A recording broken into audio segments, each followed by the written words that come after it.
Salve, salve, para mais um vídeo para falar dessa alunação de touro que aconteceu no dia 11, aos 21 graus e 17 minutos, no signo de touro.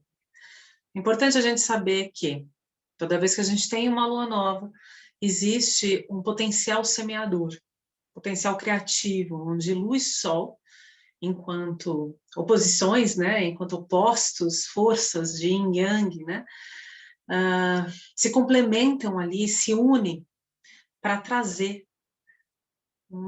realmente um potencial a ser manifestado não só ao longo do ciclo lunar, como também ao longo dos 6 meses, até aquela lua cheia de determinado signo se manifestar, que provavelmente, né, aconteça depois de 6 meses. Mas quando a gente fala de touro, a gente fala de um signo de elemento terra, de uma modalidade fixa. Então, é uma lua nova de um potencial fixo muito grande, onde existe uma qualidade de permanência sobre as coisas, sobre resistência, sobre como manter, né, a manutenção do que chega. Por isso que touro é muito trazido como imagem de um jardim, algo que deve ser ali cultivado. A gente deve empreender também muito da nossa energia para manifestar, né, as sementes que foram ali semeadas. O corpo passa a ser, então, né, essa estrutura, o volume, as formas, passa a ser, então, esse potencial que é a terra, o jardim, né? Então, a relação como a gente estabelece com a nossa corporalidade, com o prazer, com o sensorial, com os sentidos, vai ser muito trabalhado ao longo da alunação de touro. Aliás, não só na alunação de touro, mas é como se essa alunação pudesse despertar na gente esse olhar mais aguçado e mais respeituoso com relação às necessidades do nosso corpo. O lar físico, né, da nossa alma. É touro. É onde a gente vai, sim, buscar por formas da estabilidade, né, a escuta, né, do nosso organismo biológico, das necessidades, da preservação e, sobretudo, né, sobre o ritmo natural da nossa vida, do que a gente precisa. E quando a gente fala de touro, obviamente é quase que inevitável não falar sobre princípio de prazer, né? Porque touro vem falar exatamente desses meios, dos recursos que a gente tem, que a gente valida, que são preciosos para a gente, que a gente às vezes fica apegado naquilo, né? Como, né? Isso é bem também de signo fixo, fica muito apegado a esses recursos, a esses valores, para manter essa estabilidade, né? Para manifestar a materialidade, para plasmar a nossa vontade, né? E que, a princípio, a gente fala do que é divino em mim, né? Então, a qualidade de touro é poder receber essa chama de Áries e dar condições para manter essa chama divina, essa centelha em nós, né? Então, é por isso que a alunação de touro vai provocar na gente, né, formas, circunstâncias em que a gente vai se ver como buscando um ritmo ou compreender de uma forma mais prática, realizada, tá? Com tenacidade, com consciência de tônus, de dar conta das adversidades. Para quê? Para manter aquilo que chegou em Áries, né? Então, touro vem falar dessa vida que brota, assim como uma semente que rompe a primeira camada e avança entre os grãos da terra em direção à luz, sabendo que lá ela tem um potencial de existência. Enquanto todo esse percurso natural da vida vai se desfazer no signo oposto em Escorpião, onde logo no ciclo de vida, morte, vida, isso pode renascer, né? Determinadas circunstâncias da nossa vida.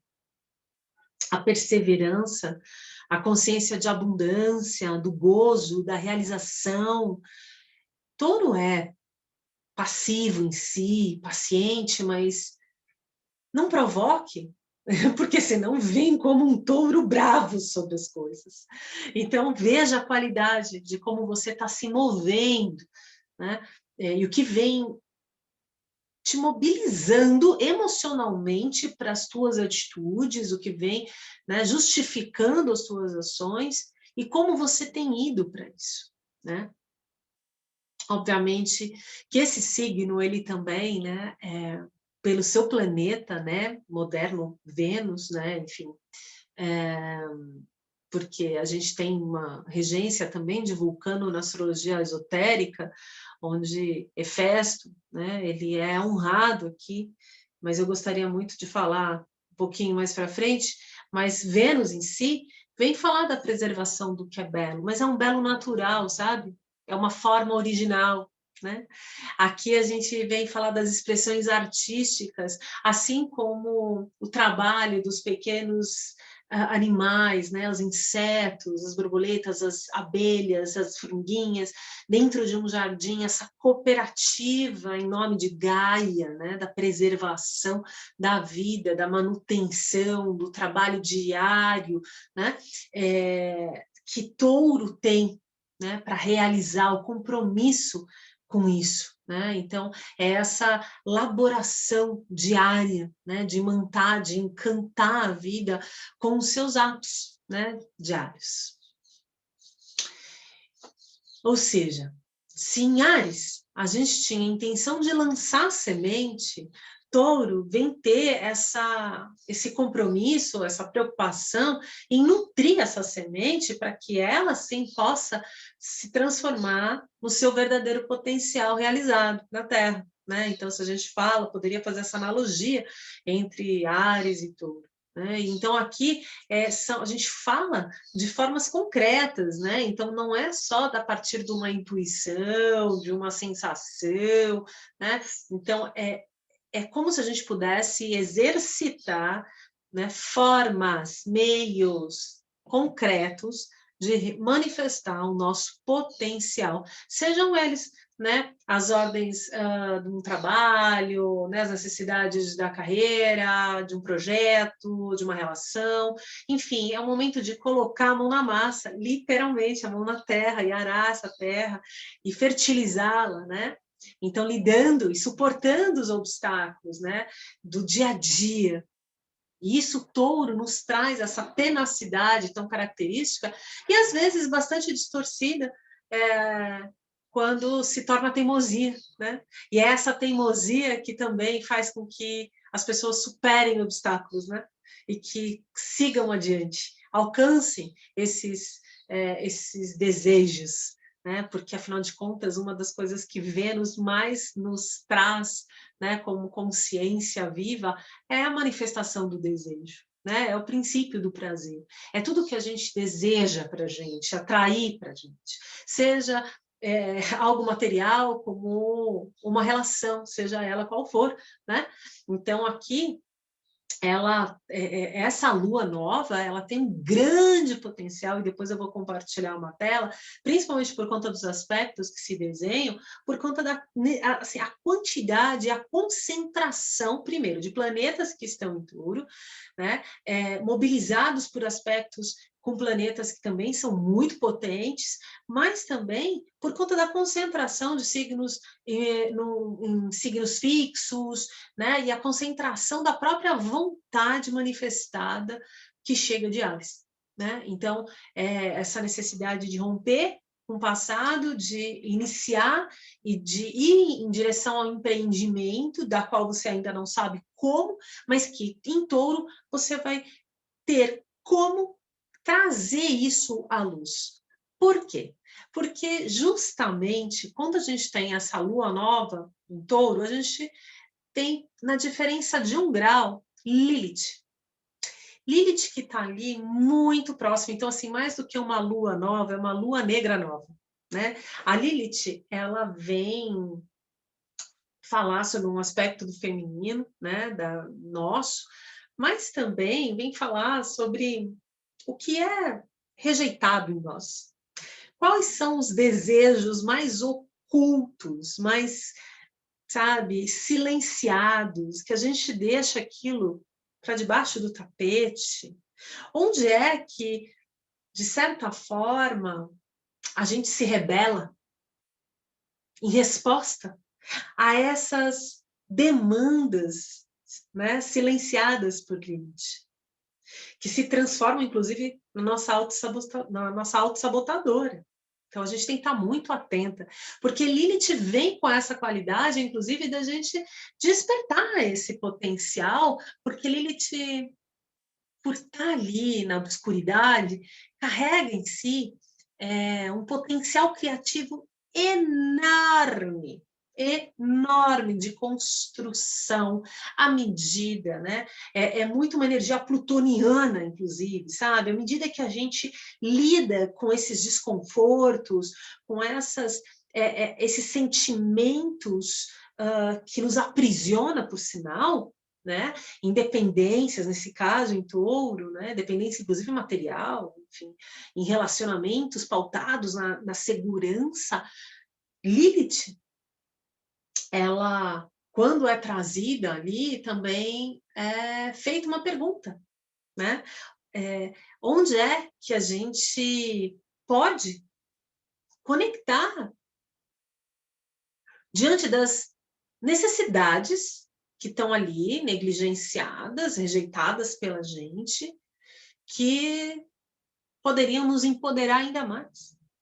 Onde é que a gente evita a nossa própria liberdade, a nossa liberdade, inclusive sexual, a nossa liberdade erótica, a nossa liberdade de reagir de uma maneira mais natural, menos respondendo a formatos e crenças, né? Porque Lilith é a primeira mulher, né, mitológica, livre, que busca, né, agir por ela mesma, né? Então, onde é que a gente pode desapegar dessas sombras, né, desse receio, e se apropriar desse, e assumir esse desejo oculto que Lilith pode trazer, né? Enfim. Fora isso, a gente tem um trígono com Plutão e um sextil com Netuno, que nada mais trazem esse potencial de transformação, esse potencial regenerador de cura, de lidar com as circunstâncias difíceis que possam ter se desenhado ao longo do ciclo, com certeza, né? Mas aqui é como a gente processa essa dor, como é que a gente pode ver o lado bom das coisas e aprender com isso, né? O que eu posso soltar, né? E principalmente esse trígono com Plutão, eu tenho a sensação de que é como a semente que a gente joga na Terra e que a gente pensa que aquilo pode ser um potencial, né, X. E quando aquilo é colocado com intenção, pode gerar algo maravilhoso e transformador na tua vida, a ponto de você realmente se empoderar lá na frente do que você semeou agora, consciente de que ainda não está na forma, né, idealizada, mas que está ali, né? E que Plutão, ele já em retrogradação, ele vem trazer também uma qualidade que, nesse caso, é muito interessante, essa retrogradação, porque ele vem como se fosse drenar, limpar, curar, trazer condições para que a gente ainda olhe para o potencial de determinados movimentos que a gente tem feito na vida, sabe? Então, às vezes a gente, né, fala, nossa, o que eu estou fazendo? De repente, uma vontade só, né, de realizar tal coisa, e que, de repente, aquilo pode realmente despertar um potencial incrível, enorme. E que quando a gente fala de Netuno também nesse sextil, que estão ambos fazendo aspectos diferentes, mas muito colaboradores, né? Da gente não só, obviamente, sentir pelo outro, mas imantar, né, de amor, né, de percepção de um potencial, desse potencial, né, de acreditar, de ter fé, de, sabe, de realmente colocar tudo como se aquilo pudesse ser o melhor na nossa vida. Né? De que uma realidade, mesmo que não exista agora, ela pode se manifestar lá na frente. Né? Então, aqui eu diria que quando a gente se alia ao pressentimento, à fé, às boas vibrações, né? É o momento em que Netuno, de fato, abençoa essas sementes. Por isso que eu falo que Netuno aqui vem como se fossem de gotas de amor sobre essas sementes que acabam de cair na terra, sabe? E que isso também trazem uma condição para a gente observar mesmo, né? Sobre a Vênus, que está em Gêmeos, né? Então, quando a gente fala da Vênus em Gêmeos, a gente fala dessa ordem dos relacionamentos, das trocas comerciais, das sociedades, de como a gente vem interagindo com o mundo, né? Dentro dos valores também, materiais, mas também com os nossos valores do que a gente quer de melhor, né? Do que a gente quer atrair para a gente. Né? Então, é um momento em que a fala, a negociação, a interação, a mediação vão estar super em alta, né? E que a gente pode colocar um coração, que a gente pode também falar de uma maneira mais delicada, mais criativa, né? Para compreender. E eu tenho a sensação que a Vênus em Gêmeos ela é tão receptiva ao ouvir o que o outro tem para dizer e que isso geralmente traz um potencial gigantesco de bom entendimento, né? E ela está ali junto com Mercúrio e a cabeça do dragão em Gêmeos, e que é um cume aqui, né? É uma referência maravilhosa que nos diz, né, sobre Mercúrio em Gêmeos, que é o signo, né, dele, inclusive, sobre essa perspectiva, sobre compreender, sobre evoluir a partir do diálogo, das trocas, de tudo que essa turma aqui em Gêmeos está querendo provocar a gente, né? Só para vocês terem uma ideia, a cabeça do dragão, ele é um ponto virtual no céu, ou seja, não é um planeta, nem um asteroide, é um ponto virtual que fala, né, do cruzamento ali entre a eclíptica da Lua e do Sol, mas que nos dão as referências, né, matemáticas sobre onde é que a gente vai ter a temporada de eclipses, né?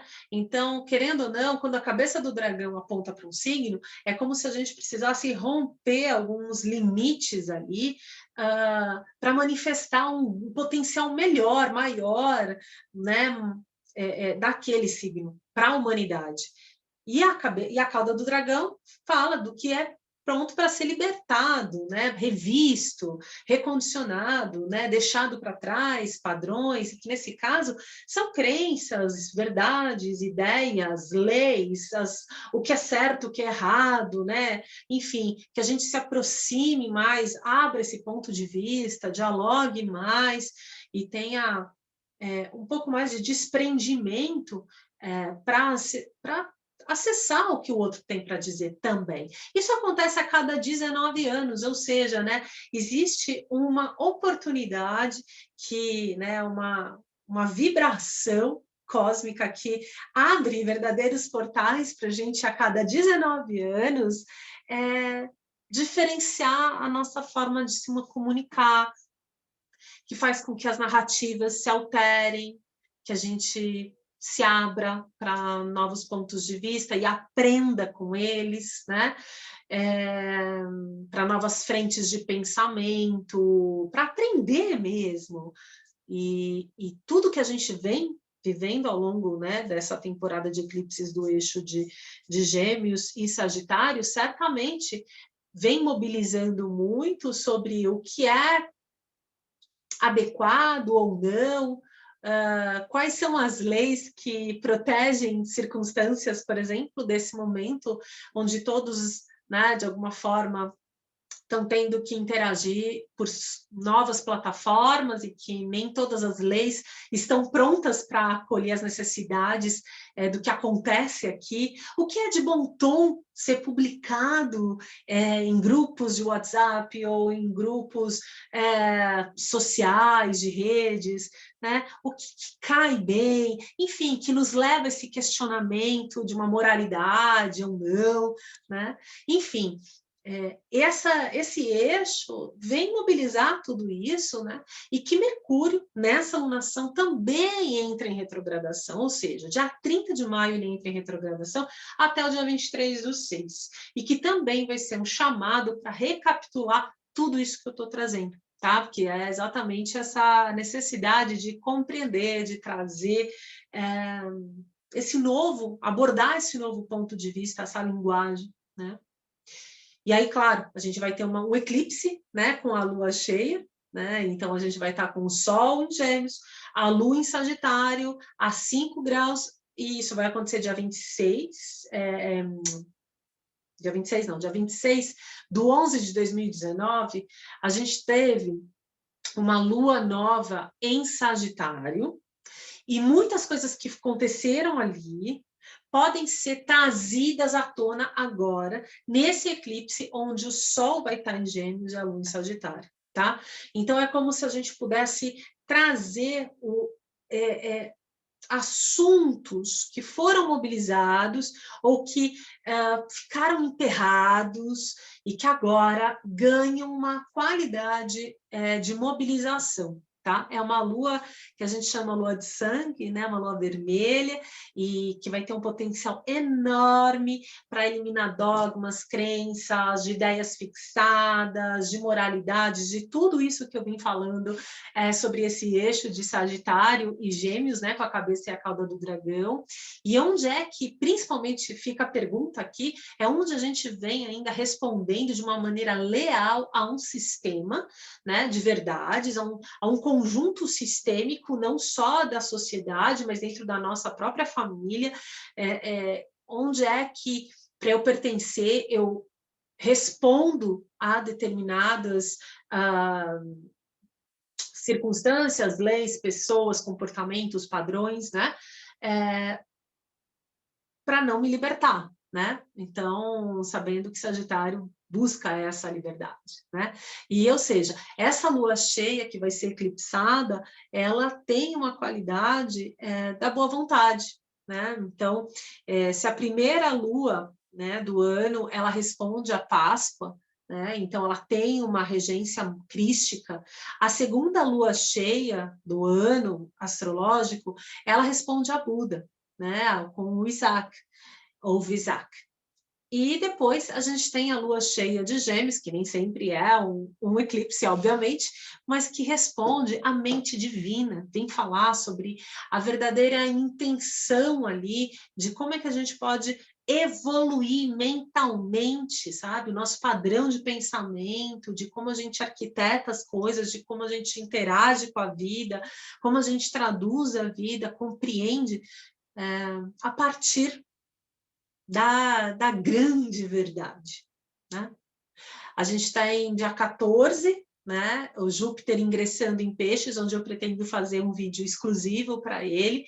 Ele vem passar uma temporada menorzinha, vai ser apenas um movimento para a gente perceber o que é, porque logo ele entra em retrogradação. Então, começa dia 14/5, ele ingressa em Peixes até dia 28 de julho, e aí depois ele retoma o movimento, chega em Aquário, fica até dia 29 de dezembro, e depois segue adiante por Peixes. Mas aqui, basicamente, Júpiter, ele é o benfeitor, ele é o que salva os irmãos, né? Ele é o que salva, inclusive, a Terra, muitas vezes, né, de choques com asteroides, porque ele, em função do seu tamanho, né, e da magnitude que ele tem, como se fosse, inclusive, um outro Sol dentro do sistema, de atrair, né, esses outros asteroides, enfim, né, resíduos cósmicos que poderiam se chocar com a Terra, né, ele tem essa qualidade de atrair para ele, deixando a Terra salva, né? Então, assim, ele dá esse tom, né, de um salto quântico, né, onde eu olho além, eu subo no ombro do gigante, o gigante Júpiter, para olhar para propósitos, para trazer significados para a minha vida, para trazer sentido, para estar aliada, né, a uma verdade, né, que seja autêntica. E aqui, obviamente, quando a gente alia Júpiter a Peixes, a gente fala da maestria, a gente fala dos mitos, a gente fala da história que vai se repetir como um drama humano, mas que a gente tem muito para aprender com eles, né? E onde é que eu faço parte desse conjunto, desse tear, né, humano na Terra, né? Então, onde é que eu posso também sair dessa pauta autocentrada, onde as coisas só me acontecem, em que eu tento ainda acreditar de que eu tenho domínio de tudo, que o destino e meus passos me pertencem, e onde é que eu também posso estar dentro de uma regência maior, e onde minhas atitudes podem repercutir o outro e vice-versa, sabe? Onde é que eu posso impactar por uma causa a vida de outras pessoas, e principalmente, onde é que eu faço isso com causa, com propósito, com verdade, sabe? Peixes aqui traz, né, Júpiter, ele é um planeta que era regente de Peixes antes de Netuno né, chegar como um regente moderno, né, mas ele se sente muito bem nesse signo, principalmente porque ele vem falar sobre essa causa, né? E, enfim, de também diluir verdades muito arraigadas, muito fixadas. Esse sistema de certo e errado está aliado a uma verdade maior, faz sentido, é coerente. Tenho a sensação de que Júpiter em Peixes vem trazer isso, mas que também pode trazer muitos movimentos dissociativos, onde a gente se perca, se iluda, né? Então é por isso que é tão importante ter essa coerência com o que a gente sente, e a percepção corporal pode ser aqui o Soma, pode ser uma plataforma maravilhosa para a gente perceber se certos movimentos que a gente vem dando na vida estão coerentes ao que está sentido, né? Ao que o meu corpo manifesta como uma verdade, né? Então, Netuno, que é o planeta, né, moderno de Peixes, vem falar, então, do sonho, né? E olha aqui, fazendo um aspecto, então, para a gente prestar atenção quanto a isso, mas Júpiter em Peixes também vem falar sobre isso, sobre o mito pessoal de cada um, né? Sobre o sagrado, né? Sobre o que eu posso despertar em mim, além dessas camadas da obscuridade, qual é a chama, né? Qual é o propósito que pode ser acionado aqui, né? Com o ingresso de Júpiter, né? Enfim, então eu vou compartilhar o mapa, né, da Lua Nova, só para a gente ter uma ideia mais precisa do que a gente está falando aqui. Então, a Lua Nova acontecendo a 21 graus e 17 minutos, com essa conjunção com Lilith, a gente tem aqui, né, o trígono com Plutão, que já está retrogradado, né, ele está aqui em Capricórnio, sendo responsável por essa transformação dos sistemas, a transformação sobre as plataformas mais concretas, né, de tudo que a gente vem realizando, vem acreditando, né, de que isso seja o correto, né, então essas verdades passam a se transformar em meias verdades.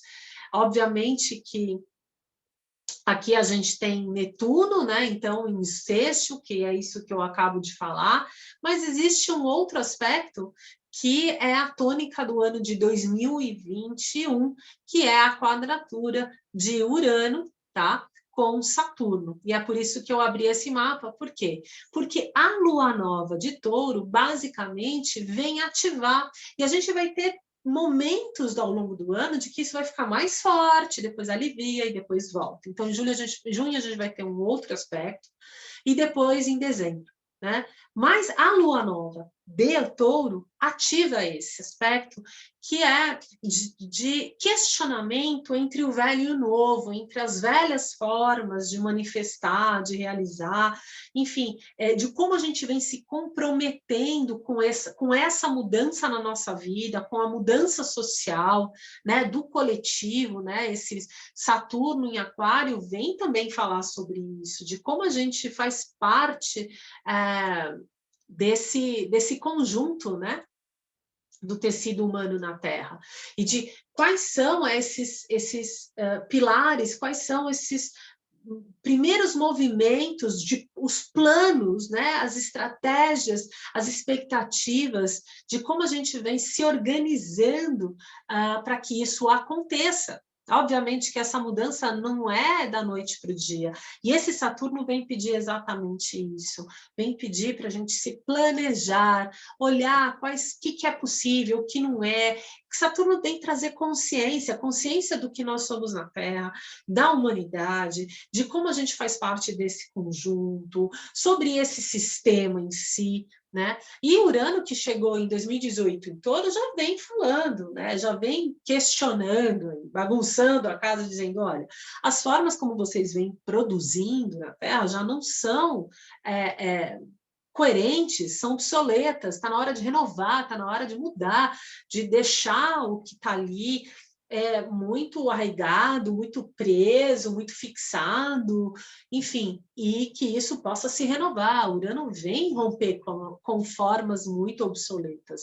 Ele tem um compromisso com o novo, né? E que, falando do novo, obviamente que essa lua nova se alia aqui à visão por conta de Netuno, né? Netuno, que é um visionário, é um dos visionários, mas que aqui vem trazer intuição, inspiração, sabe? Pressentimento, um feeling, sabe? Que a gente pode contar para, putz, acho que por aqui eu posso ir, essa porta eu posso abrir, mesmo sem saber muito bem do que é. Esse movimento de tentativa e erro é agora para ser feito. A gente não vai sair acertando em todos os movimentos, veja bem, é agora, sabe? O que vai diferenciar de cada um para cada movimento é a intenção que a gente está dando, sabe? Eu estou colocando o meu melhor, eu tenho uma boa intenção quanto a isso, com certeza, se não der de um jeito, outras formas vão se abrir, se manifestar, porque tudo que a gente se compromete com Saturno, ele a longo prazo nos traz, entende? Agora, se a gente ficar ali fixada, acreditando que só esse trabalho pode me trazer o que eu preciso, que isso que eu tenho hoje na minha vida é a referência de estabilidade, enfim, ou de permanência, de que eu sou assim, sempre vou ser assim, vocês que saibam, que aguentem, sabe? Onde é que eu fico presa a uma realidade que, aliás, também vem sendo questionada? Essa realidade é a que te define? Você será que não pode algo mais? Né? Uma página não pode ser virada? Como seria? Essa quadratura vem falar sobre isso, sabe? E, basicamente, Plutão, no seu movimento tão lento, vem aos poucos, né? E acontece que ele é silencioso e ele vem como desfazendo, né? Como um castelo de areia que o vento atinge e que aos poucos vai se desfazendo e a gente mal percebe. No final desse processo de Plutão em Capricórnio, a gente vai olhar para trás e vai ver que muito foi diluído de nós, né? E, obviamente, a gente tem aqui uma quadratura de Júpiter, que não é uma quadratura exata, é uma quadratura com a Vênus, né? É uma quadratura de 4 graus, né, de orbe aí, mas que de alguma forma eu gostaria de contemplar também, principalmente por conta do princípio de prazer, né? Então a gente tem que prestar muito atenção. Primeiro, as oportunidades que podem surgir, e que isso é maravilhoso, porque pode acontecer uma porção de coisas, sementes, a gente, sabe, se empoderar dos nossos meios de produção, criativos, de poder fazer diferença, né, de poder, inclusive, colocar mais força em projetos, né, que a gente já vem tocando, os próprios relacionamentos, as formas, né, comerciais, enfim.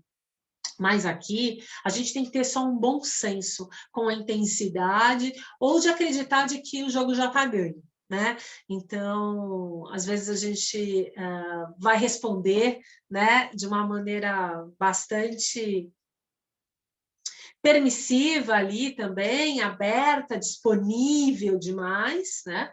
Acreditando de que tudo vai dar certo e a gente tem que estar muito atenta ao que isso responde, né? Então, sempre lembrar da intenção dessa semente que foi colocada nessa lua nova. Tá bom? Então, esse é um primeiro passo aqui para compreender um pouquinho mais sobre essa lua nova de Touro, essa alunação, que ao longo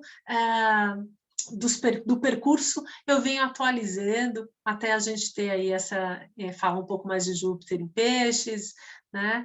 E obviamente que nas rodas de lunação a gente tem uma oportunidade imensa de se trabalhar a partir dos nossos mapas, né, da esfera mais íntima da nossa vida, em troca, né, com outras mulheres que permitem, né, para a gente ampliar o nosso ponto de vista, né, de assuntos às vezes tão vistos, né? É como se a gente ganhasse aí uma dilatação de um diálogo interno, né? E que obviamente, e agora eu gostaria muito de finalizar falando sobre Vulcano, Hefesto, que é esse regente esotérico de Touro, e que vem falar sobre primeiro, né, ele era filho de Hera e que, em função, né, até de uma tão brava que ela estava, que Zeus pariu Palas Atena sozinho, falou, como ousa meu marido parir uma mulher, né, um feminino, e ela vai lá e faz o mesmo movimento, só que dá tudo errado para ela, né? Ela acaba parindo um filho anão, coxo, todo deformado, enfim, que ela atira ele do Olimpo, não quer saber dele, ignora, rejeita, e ele vai parar lá no submundo, nos infernos, e lá ele já descobre uma aptidão maravilhosa de forjar, né, objetos, né, e utilitários, enfim, ele passa a ser um ferreiro. E que numa das descidas de Dionísio aos infernos, ele olha para Hefesto e de alguma forma ele reconhece algo de semelhante ali, né, uma semelhança imortal, e que ele oferece, né, o vinho, entorpece Hefesto e o eleva até o Olimpo.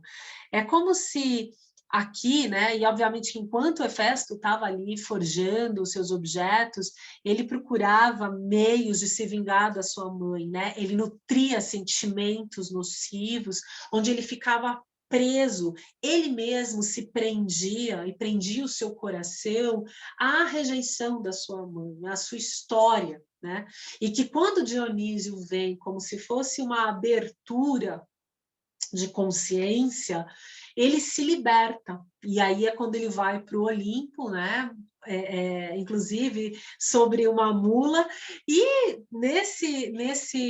nessa elevação ele passa a ser o grande artesão do Olimpo, fornecendo ali não só objetos utilitários, mas verdadeiras obras de arte, né, para Netuno, para Palas Atena, enfim, né, os raios de Zeus, enfim, aqui ele tem uma qualidade de manifestação criativa que é enorme à medida que a gente desapega de uma dor, de algum sentimento nocivo. Então, fica aqui esse chamado para a gente meditar nesses primeiros dias da lua nova a respeito do que você vem prendendo em você como um sentimento que te impede de você manifestar o teu melhor, tá bom? Então, eu deixo aqui o meu beijo enorme e a gente vai se vendo ao longo do ciclo. Tchau!